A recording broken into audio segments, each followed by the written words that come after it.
ఎన్టీఆర్ విగ్రహం అమీర్పేట్ మైత్రివనం సర్కిల్లో ముఖ్యమంత్రి రేవంత్ రెడ్డి చేతుల మీదుగా ఆవిష్కరించబడబోతా ఉంది. ప్రధానంగా జూబ్లీహిల్స్ ఎలక్షన్స్ సమయంలో ఇచ్చినటువంటి హామీలో భాగంగా ఈ యొక్క విగ్రహ ఆవిష్కరణకు మాత్రం ఈరోజు సమయం వచ్చిందని చెప్పుకోవచ్చు. 103వ ఎన్టీఆర్ బర్త్ యానివర్సరీలో భాగంగా ఈ యొక్క విగ్రహాన్ని అయితే ఏర్పాటు చేయడం జరిగింది. ఇక మనం చూస్తున్నటువంటి ఈ యొక్క జై ఎన్టీఆర్, ఎన్టీఆర్ అమర్ హై అంటూ అఖిల భారత ఎన్టీఆర్ అభిమాన సంఘం ఒక ఫ్లెక్సీని అయితే ఏర్పాటు చేసింది. పూర్తి స్థాయిలో పసుపుమయమైనటువంటి ఒక ఫ్లెక్సీలో ఒకవైపు చంద్రబాబు నాయుడు, మరొక వైపు లోకేష్, మరొక వైపు బాలకృష్ణ, అలాగే టీడీపీకి సంబంధించినటువంటి నాయకులతో పాటుగా ఎన్టీఆర్ కుమారులు, అలాగే కుమార్తె, మిగిలినటువంటి తదితర ఫోటోలను కూడా మనం చూడొచ్చు.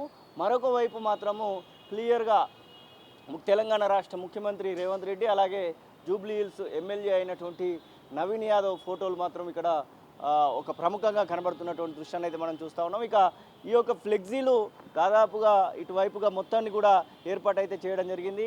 ఇక ఈ ఏర్పాటు చేసినటువంటి ఒక ఫ్లెక్సీల విషయంలో మాత్రం చూపర్లను ఒక అంతకు ఆశ్చర్యానికి గురి చేస్తుందని చెప్పుకోవచ్చు. ఎందుకంటే ఒకే ఫ్లెక్సీలో అటు ఏపీ సీఎంకు సంబంధించినటువంటి, మరొక వైపు తెలంగాణ సీఎంకు సంబంధించినటువంటి ఎన్టీఆర్ అల్లుడైనటువంటి చంద్రబాబు నాయుడు, అలాగే టీడీపీ నుంచి వచ్చినటువంటి రేవంత్ రెడ్డి ఫోటోలు ఉండడం అనేది ఒక అంతకు ఆశ్చర్యాన్ని కల్పిస్తుందని చెప్పుకోవచ్చు. అఖిల భారత ఎన్టీఆర్ అభిమాన సంఘం ఏర్పాటు చేసినటువంటి ఒక ఫ్లెక్సీ మాత్రం ఇప్పుడు ఒక ఆసక్తిని రేపే విధంగా కనబడుతుందనే మనం క్లియర్గా మాట్లాడుకోవచ్చు. మొత్తం మీద ఈ యొక్క ఫ్లెక్సీ విషయంలో మీరేమనుకుంటున్నారో కామెంట్ రూపకంగా తెలియజేయండి.